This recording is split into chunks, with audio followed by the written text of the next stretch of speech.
In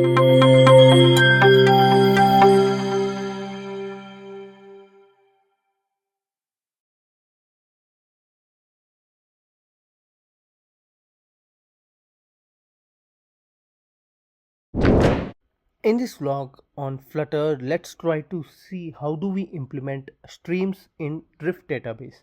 And again, this will be a very interesting topic, and if you are watching this tutorial for the first time, I suggest you to go to the playlist. I'll be providing the link in the description section below. And what exactly here we try to cover in this particular tutorial is like we'll try to stream the data, and again, and what exactly is, so whenever you try to insert, delete, update the data in the database, right, then it will be quickly reflected into your list. So how do we do this? I'll be trying to show you with the real-time example. Let's try to go to the code part and try implementing streams in your Flutter Drift database. So here this is the code, and I have already provided the code in our previous tutorials, and even in this particular tutorial in the description section below I'll provide the complete code link.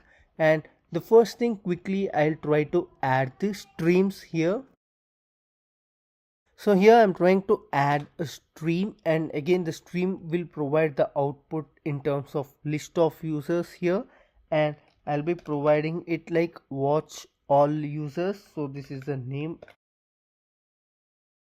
So here this is what the function watch we are trying to add here, and we do have this particular watch method through the Drift database itself, and here you can see it will try to stream the data.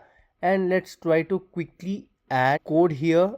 So in the main.dart file, let's try to append the existing list view. So this is the existing list view which we are trying to make with FutureBuilder here, and let's try replacing it with StreamBuilder now. And again in the StreamBuilder we need to have a stream source here.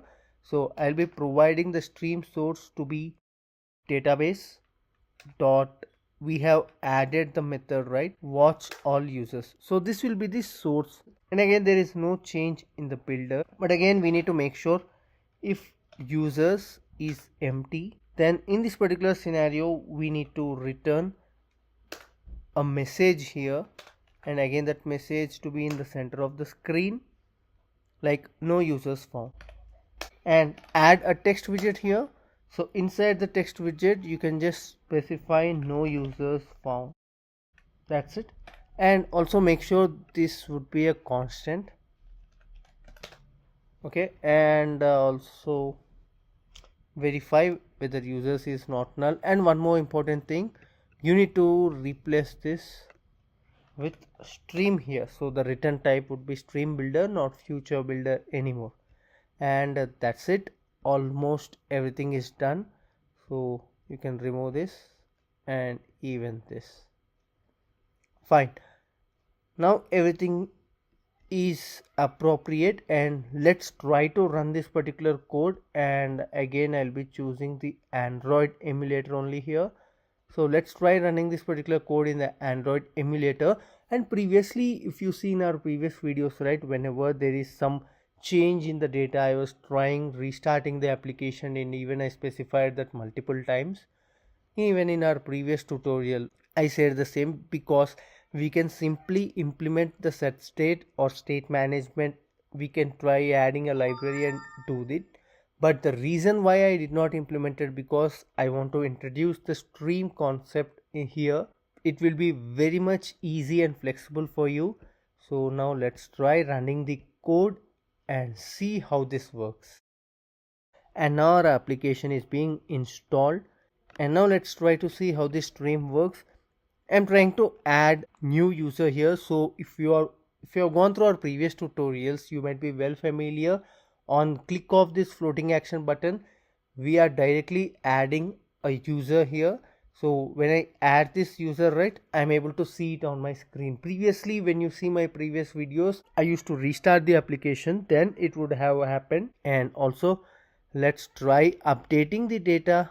So yes, the data is now updated, and it's pretty quick even. Let's try deleting it. Yes, So I hope this particular concept is very much straightforward and easy for you to implement as well.